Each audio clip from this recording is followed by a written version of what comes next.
আমাদের নদী গঙ্গার পাশেই বাড়ি। নদীতে কেটে তলিয়ে যাচ্ছে বাড়িঘর, ইট বাড়িঘর যত জিনিস আছে নিয়ে যেতে পারছি না।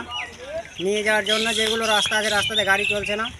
আমাদের পুরনো অবধি অসুবিধা, আমরা যে কোনটা করবো তার কোনো দিশে নেই।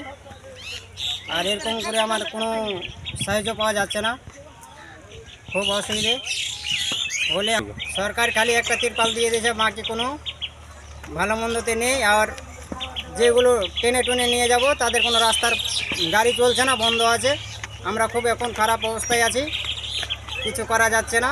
যেগুলো আছে আমাদের সব নদীতে তলিয়ে চলে যাচ্ছে, কোনো সাহায্য নেই। আমাদের যে এই নদীর পাশে গ্রাম বাড়িতে কেটে যাচ্ছে, তো আমাদের থাকার কোনো আশ্রয় নাই। তো সরকারের কাছে আমাদের এটা নিবেদন, কিছু জমি দেওয়া হলে আমাদের একটা কোনো সাহায্য হবে বা থাকার একটা জোগাড় পাওয়া যাবে।